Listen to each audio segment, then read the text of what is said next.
장미꽃 사세요. 1,000원이에요. 밤 10시 2호선 지하철 안.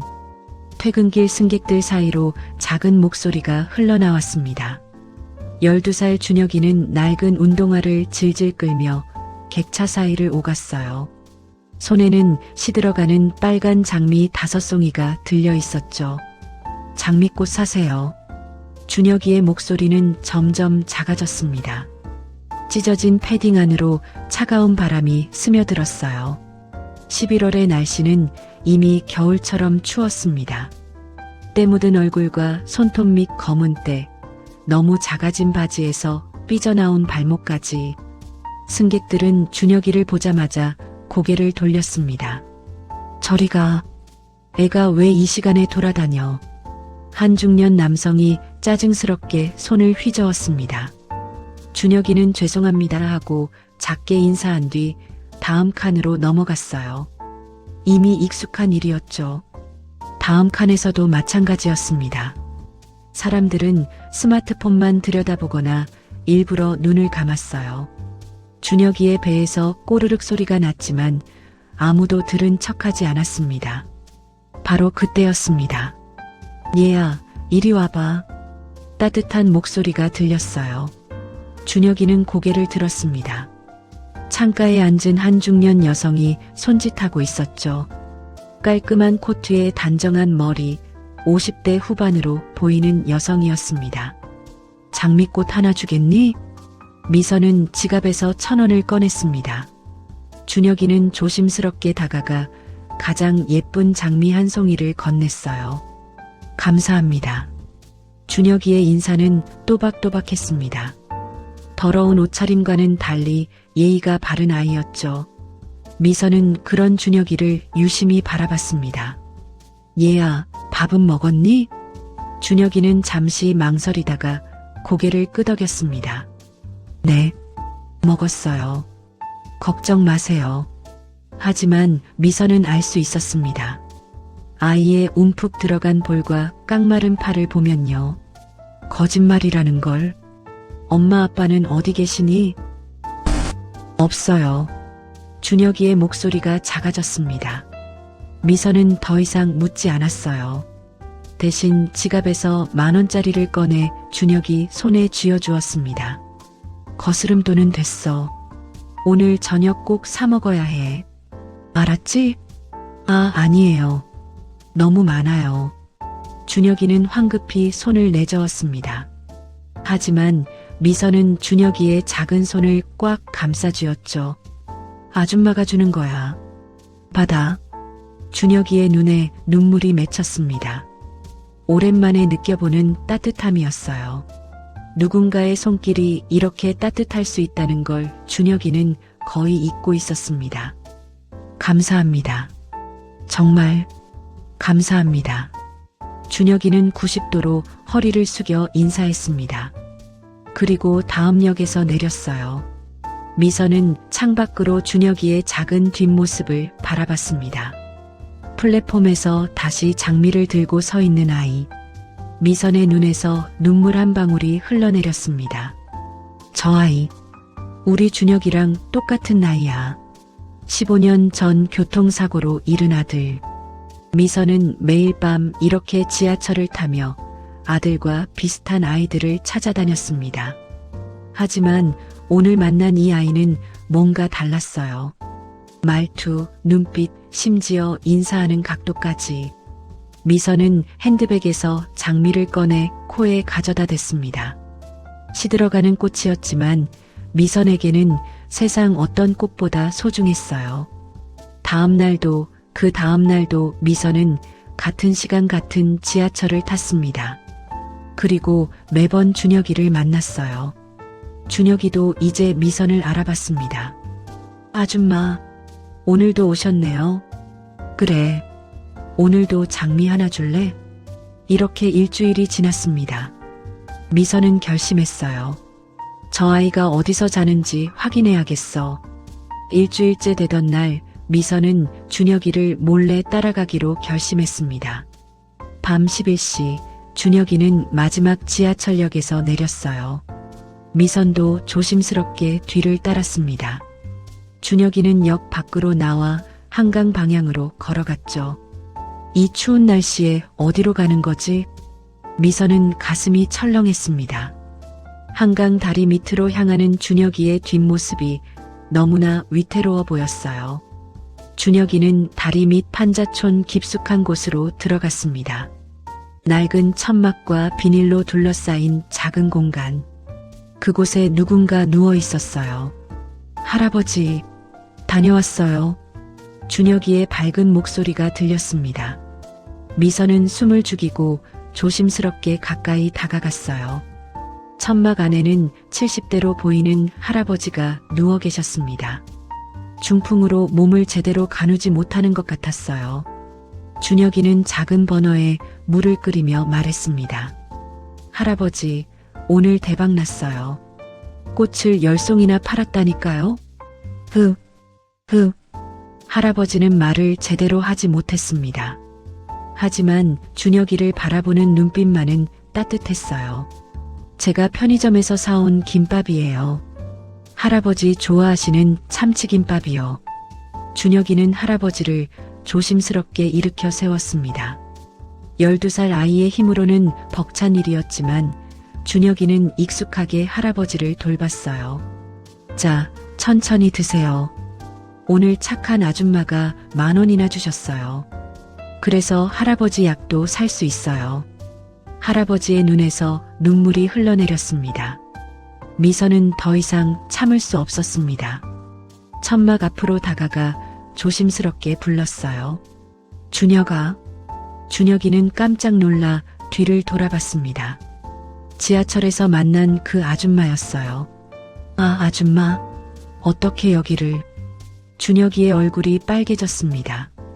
자신의 처지가 들킨 것이 부끄러웠어요. 미안해. 너무 걱정돼서 따라왔어. 미선은 천막 안으로 들어왔습니다. 좁은 공간, 찬바람이 그대로 들어오는 구멍난 비닐, 얇은 담요 한 장. 준혁아, 여기서 자는 거니? 미선의 목소리가 떨렸습니다. 네. 근데 괜찮아요. 저희 할아버지랑 같이 있으면 안 춥거든요. 준혁이는 억지로 웃었습니다. 하지만 그 웃음 뒤에 얼마나 많은 고생이 숨어 있는지 미선은 알 수 있었어요. 할아버지는 준혁이 친할아버지시니? 아니요. 5년 전에 길에서 쓰러져 계셔서 제가 119 불러드렸어요. 준혁이는 담담하게 말했습니다. 근데 할아버지 가족도 없고 갈 곳도 없대요. 병원비도 없어서 저랑 같이 나온 거예요. 너는 부모님이 안 계시니? 미선의 질문에 준혁이는 고개를 끄덕였습니다. 기억이 잘 안 나요. 어렸을 때 어디 갇혀 있었던 것 같은데 5년 전에 도망쳐 나왔어요. 도망쳐 나왔다고? 네. 무서운 아저씨들이 있었어요. 매일 맞고 밥도 안 줘서. 준혁이의 목소리가 작아졌습니다. 미선은 준혁이를 꽉 껴안았어요. 이제 괜찮아. 아줌마가 있잖아. 미선의 품에서 준혁이는 처음으로 소리내어 울었습니다. 5년 동안 참았던 눈물이 터져 나왔어요. 아줌마, 저 너무 힘들어요. 너무 무서워요. 알아. 다 알아. 이제 울어도 돼. 그날 밤 미선은 준혁이와 할아버지를 모텔로 데려갔습니다. 따뜻한 방, 푹신한 침대, 그리고 뜨거운 국밥. 준혁이는 국밥을 먹으며 또 울었습니다. 행복해서 우는 눈물이었어요. 다음 날 아침 미선은 준혁이를 병원으로 데려갔습니다. 아줌마, 저 아픈 데 없어요. 아니야. 건강검진 받아야지. 할아버지도 함께. 대학병원 VIP 진료실. 준혁이는 난생 처음 이렇게 큰 병원에 와봤어요.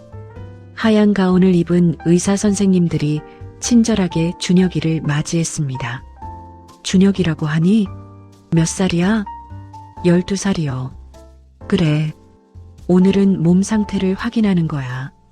아프지 않으니까 걱정 마. 검진이 끝나고 의사는 미선을 따로 불렀습니다. 부인, 이 아이. 오랜 기간 영양실조 상태였습니다. 그리고 의사는 준혁이의 엑스레이 사진을 보여줬어요. 갈비뼈와 팔에 여러 차례 골절된 흔적이 있습니다. 오래된 상처들이에요. 미선은 입을 막았습니다. 학대를 받았다는 건가요? 네. 장기간에 걸쳐서요. 경찰에 신고해야 할 것 같습니다. 미선은 고개를 끄덕였습니다. 그리고 조심스럽게 물었어요.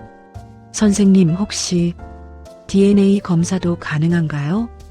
DNA 검사요? 무슨 목적으로? 혹시 몰라서요. 실종 아동 데이터베이스와 대조해 보고 싶습니다. 의사는 고개를 끄덕였습니다. 한편 준혁이는 할아버지가 입원한 병실을 찾아갔습니다. 할아버지, 여기 정말 좋죠? 침대도 폭신하고. 할아버지는 준혁이의 손을 꽉 잡았습니다. 말은 못해도 고마움이 가득한 눈빛이었어요. 선생님이 그러는데요. 할아버지 치료 잘 받으면 다시 걸을 수도 있대요. 할아버지가 무언가 말하려고 했습니다. 준혁이는 할아버지 옆에 바짝 다가앉았어요. 괜찮아요. 천천히 말씀하세요. 할아버지는 떨리는 손으로 준혁이의 머리를 쓰다듬었습니다. 그리고 눈물을 흘렸어요. 바로 그때 미선이 병실 문을 열고 들어왔습니다. 준혁아, 할아버지.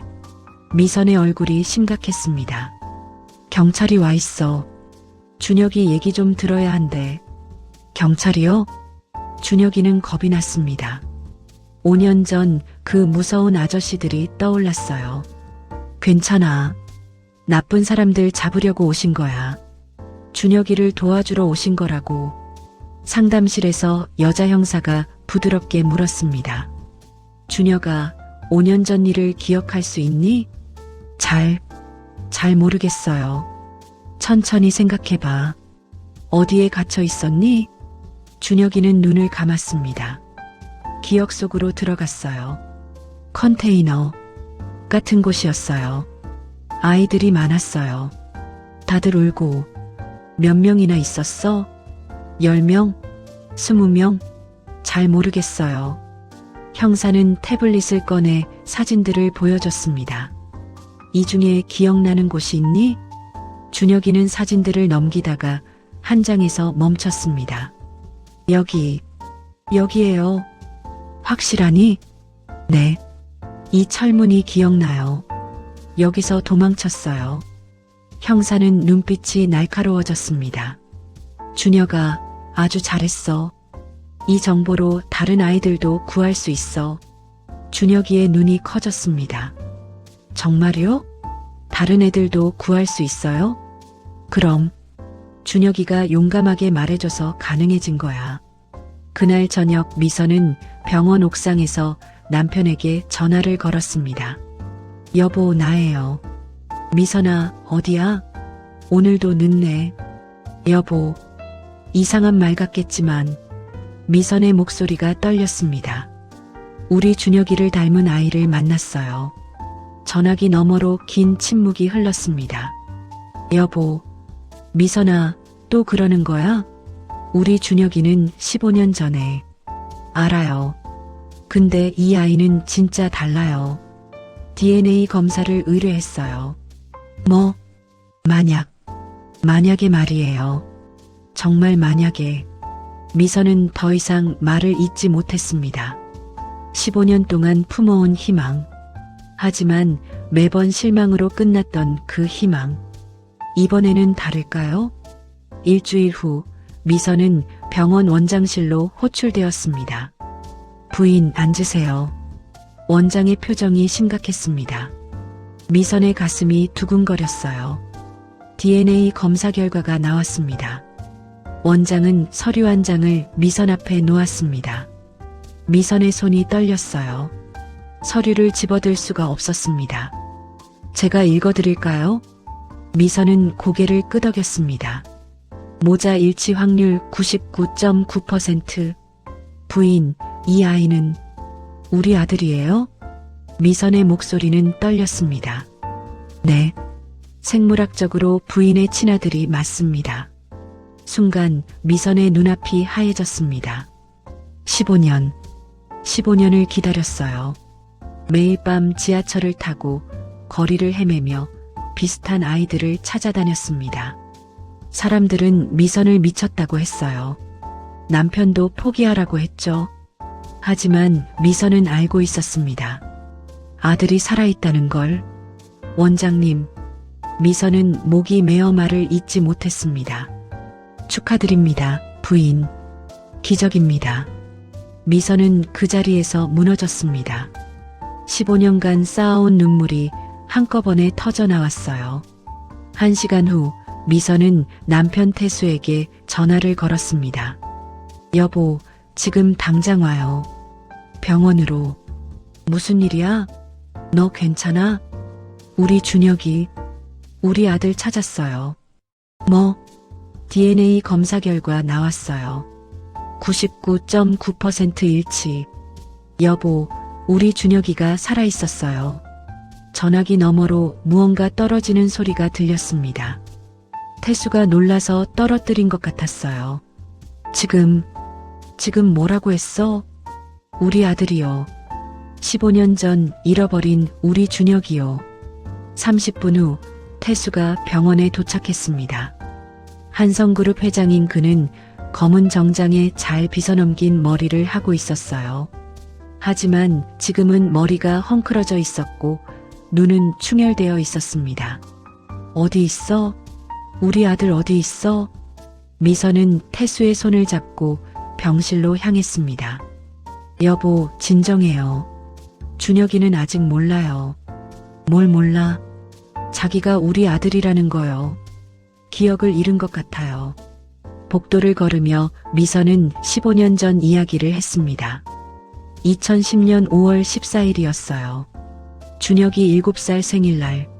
알아. 나도 기억해. 우리가 놀이공원에 갔었죠. 준혁이가 회전목마를 너무 타고 싶어 했어요. 미선의 목소리가 떨렸습니다. 내가 잠깐 화장실 간 사이에 5분도 안 돼서 돌아왔는데 준혁이가 사라졌어. 태수가 말을 이었습니다. 두 사람 모두 그날을 생생히 기억하고 있었어요. 경찰은 교통사고라고 했죠. 목격자도 있었고, 하지만 시신은 못 찾았어. 맞아요. 그래서 난 계속 믿었어요. 우리 아들이 살아있다고. 병실 앞에 도착했습니다. 문 너머로 TV 보는 소리가 들렸어요. 저 안에 있어요. 우리 준혁이. 태수는 손잡이를 잡았다가 멈췄습니다. 나 준비가 안 된 것 같아. 괜찮아요.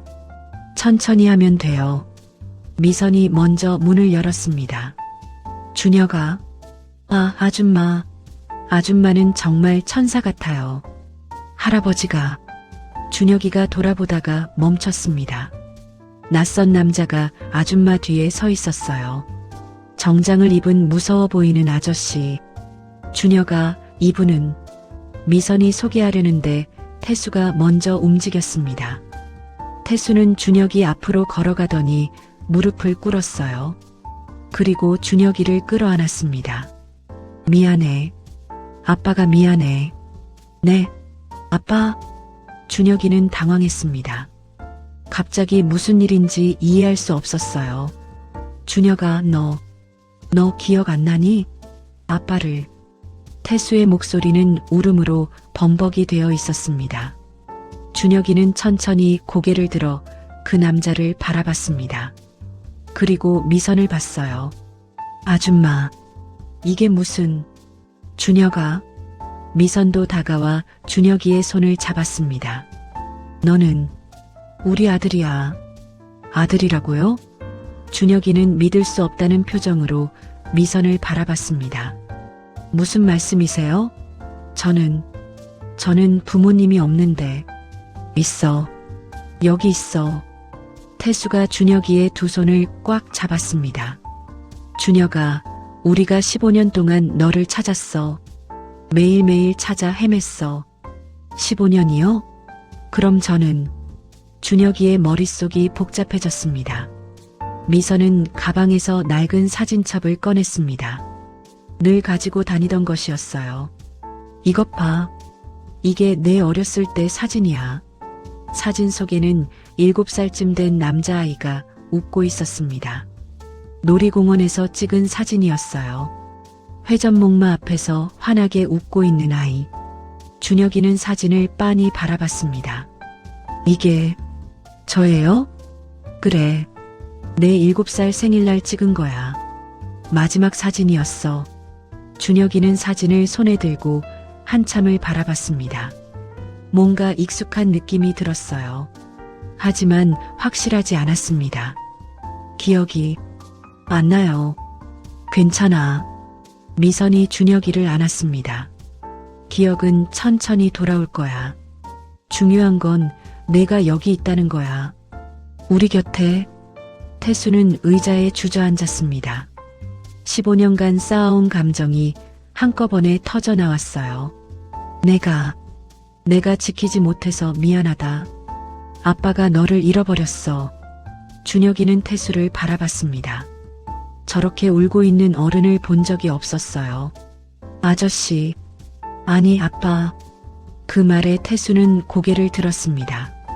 뭐라고? 아빠라고 불러도 돼요? 태수는 다시 준혁이를 끌어안았습니다. 이번에는 더 세게. 그럼 나는 내 아빠야. 진짜 아빠. 다음 날 경찰이 조사 결과를 가지고 왔습니다. 회장님 부인 준혁 군 사건에 대해 중요한 정보를 찾았습니다. 형사는 서류를 펼쳤습니다. 15년 전 중국 조직이 한국에서 아동 납치를 조직적으로 했습니다. 준혁 군도 그때 피해를 입은 것으로 보입니다. 중국 조직이라고? 네. 납치한 아이들을 중국으로 밀반입해서 국어를 시키거나 장기 밀매에 이용했습니다. 미선은 입을 막았습니다. 우리 아들이 그런 곳에 15년 전 사고 목격담은 조작된 것이었습니다. 실제로는 납치였어요. 태수의 주먹이 떨렸습니다. 그 새끼들을 당장 잡아들여. 이미 국제공조 수사가 진행 중입니다. 준혁군 증언 덕분에 조직 거점을 찾았습니다. 형사는 준혁이를 보며 말했습니다. 준혁아, 내가 용기 내서 말해준 덕분에 다른 아이들 20명을 구출했어. 정말요? 준혁이의 눈이 커졌습니다. 그래, 너는 영웅이야. 그날 밤 준혁이는 새 집으로 왔습니다. 강남 한복판의 펜트하우스였어요. 와, 준혁이는 입을 다물지 못했습니다. 거실만 해도 한강 다리 밑 천막의 100배는 되어 보였어요. 준혁아, 이게 내 방이야. 미선이 문을 열었습니다. 넓은 방, 큰 침대, 책상, 옷장, 그리고 창문으로 보이는 서울 야경. 여기가 제 방이요? 그래. 원래부터 내 방이었어. 15년간 그대로 뒀어. 방 안에는 7살 아이의 장난감들이 그대로 있었습니다. 로봇, 자동차, 레고. 준혁이는 침대에 앉았습니다. 너무 푹신해서 놀랐어요. 엄마. 준혁이가 처음으로 그렇게 불렀습니다. 응? 저 꿈꾸는 거 아니죠? 미선은 준혁이 옆에 앉아 꼭 안아주었습니다. 꿈 아니야. 진짜야. 이제 넌 안전해. 준혁이는 엄마 품에서 울었습니다. 15년 만에 느껴보는 엄마의 온기였어요. 한 달이 지났습니다. 준혁이는 새로운 환경에 조금씩 적응하고 있었어요. 준혁아, 학교 갈 준비됐니? 미선이 방문을 두드렸습니다. 네, 엄마. 준혁이는 새 교복을 입고 나왔습니다. 명문 사립학교 교복이었어요. 깨끗한 얼굴, 단정한 머리, 그리고 밝은 미소. 우리 아들 정말 멋지다. 엄마, 제가 학교에서 친구 사귈 수 있을까요? 그럼. 우리 준혁이 착하고 똑똑한데 친구 많이 사귀지. 학교 가는 차 안에서 준혁이는 창밖을 바라봤습니다. 지하철역이 보였어요. 예전에 장미를 팔던 그곳. 기사 아저씨, 잠깐만 여기 세워주세요. 네. 왜요, 도련님? 제가 갈 데가 있어요. 준혁이는 차에서 내려 지하철역으로 갔습니다. 플랫폼에는 다른 아이가 꽃을 팔고 있었어요. 꽃 사세요. 준혁이는 그 아이에게 다가갔습니다. 안녕? 네. 아이는 경계하는 눈빛으로 준혁이를 봤습니다. 꽃 전부 살게. 얼마예요? 네. 전부요? 응. 전부. 준혁이는 지갑에서 10만 원을 꺼냈습니다. 이거 받고 오늘은 집에 일찍 들어가. 밥 먹고. 알았지? 아이의 눈에 눈물이 맺혔습니다. 감사합니다. 정말 감사합니다. 준혁이는 아이의 머리를 쓰다듬어 주었습니다. 힘내. 나도 너처럼 꽃 팔았었어. 근데 나한테 천사 같은 사람이 나타났거든. 너한테도 분명 나타날 거야. 학교에 도착한 준혁이는 긴장했습니다. 새 학교, 새 친구들. 전학생 최준혁입니다. 잘 부탁드립니다. 준혁이가 인사하자 교실이 웅성거렸습니다. 제 한성그룹 아들 아니야? 맞아. 15년 만에 찾았다던데. 대박. 쉬는 시간 한 여학생이 다가왔습니다. 준혁아, 나 서연이야. 같이 점심 먹을래? 정말? 좋아. 준혁이는 처음으로 친구가 생겼습니다. 같이 밥 먹고, 같이 놀고, 같이 웃었어요. 집에 돌아온 준혁이는 신나서 말했습니다. 엄마, 저 오늘 친구 생겼어요. 서연이랑 민수랑 지훈이랑. 정말? 우리 아들 대단한데? 그리고요, 선생님이 칭찬도 해주셨어요. 제가 수학 문제를 잘 풀었대요. 미선은 준혁이를 꼭 안아주었습니다. 엄마는 내가 자랑스러워. 저녁 식사 시간 가족 3명이 식탁에 둘러앉았습니다. 준혁아, 다음 주에 할아버지 병원 가야 하는데. 할아버지요? 응. 너를 구해준 그 할아버지. 많이 좋아지셨대. 정말요? 빨리 가고 싶어요. 다음 주 준혁이는 부모님과 함께 병원을 찾았습니다. VIP 병실에서 할아버지는 재활 치료를 받고 계셨어요. 할아버지. 준혁이가 뛰어들어가자 할아버지는 웃으며 손을 들어 흔들었습니다. 이제는 팔을 움직일 수 있었어요. 혁아. 할아버지가 말을 했습니다. 중풍으로 말을 못하던 할아버지가 이름을 불렀어요. 할아버지, 말씀하실 수 있어요? 그래. 다 너 덕분이야. 준혁이는 할아버지를 꼭 안았습니다. 할아버지, 저 이제 부모님 찾았어요. 근데 할아버지 없으면 안 돼요. 태수가 앞으로 나섰습니다. 어르신, 저는 준혁이 아버지 최태수라고 합니다. 태수는 깊게 고개를 숙였습니다. 제 아들을 살려주셔서 감사합니다. 평생 은혜 갚겠습니다. 아니야. 나는 그냥 어르신께서는 이제 저희 가족입니다. 저희 집에서 함께 사시죠. 할아버지의 눈에서 눈물이 흘러내렸습니다. 고맙다. 그날부터 할아버지도 준혁이네 집에서 함께 살게 되었습니다.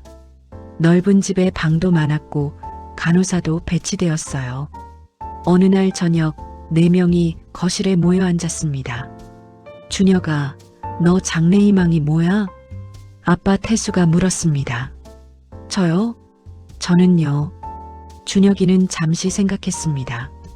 저처럼 힘든 아이들을 돕고 싶어요. 사회복지사요. 미선과 태수는 서로를 바라봤습니다. 좋은 꿈이네. 아빠가 응원할게. 엄마도. 우리 아들 정말 착하다. 할아버지도 고개를 끄덕이며 웃었습니다. 그렇게 준혁이네 가족은 행복한 저녁을 보냈습니다. 6개월 후 준혁이는 완전히 달라져 있었습니다. 학교에서 반장도 하고 성적도 전교 10등 안에 들었어요. 친구들도 많아졌고 밝게 웃는 얼굴이 되었습니다. 어느 토요일 아침 준혁이는 부모님께 말했습니다. 엄마, 아빠, 저 오늘 봉사활동 가고 싶어요. 봉사활동? 네. 제가 살았던 한강 다리 밑이요. 거기 아직도 노숙하시는 분들 많거든요. 태수는 준혁이를 자랑스럽게 바라봤습니다. 좋아. 우리 가족 모두 같이 가자. 한강 다리 밑에는 준혁이가 준비한 도시락 100개가 있었습니다. 미선과 태수 그리고 할아버지도 휠체어를 타고 함께 왔어요. 여기 따뜻한 식사 있습니다. 드세요. 준혁이는 노숙자분들께 직접 도시락을 나눠드렸습니다. 고맙네, 꼬마야. 아니에요. 제가 더 감사해요. 예전에 살던 천막 자리를 찾아간 준혁이는 잠시 멈춰 섰습니다. 여기, 제가 할아버지랑 살던 곳이에요. 이제는 아무것도 없었습니다. 하지만 준혁이는 그때의 기억을 잊지 않았어요. 준혁아, 할아버지가 휠체어에서 일어섰습니다. 이제는 지팡이를 짚고 걸을 수 있었어요. 할아버지, 조심하세요. 괜찮아. 이제 나 걸을 수 있어. 할아버지는 천천히 준혁이에게 다가왔습니다. 준혁아, 너는 내 인생의 선물이야. 할아버지, 나를 구해줘서 고마워. 준혁이는 할아버지를 꼭 안았습니다. 할아버지가 저를 구해주신 거예요. 할아버지 없었으면 저 혼자 못 버텼어요.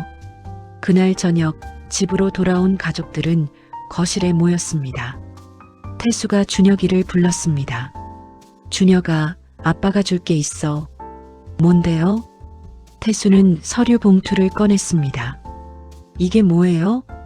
재단 설립 서류야. 준혁이 희망재단. 재단이요? 그래. 너처럼 길 잃은 아이들을 찾고 돕는 재단이야. 내 이름으로. 준혁이의 눈이 커졌습니다. 제가 그런 걸 할 수 있어요? 그럼 넌 할 수 있어. 아니, 내가 해야 해. 미선도 다가왔습니다. 준혁아, 엄마도 15년간 너를 찾으면서 깨달았어.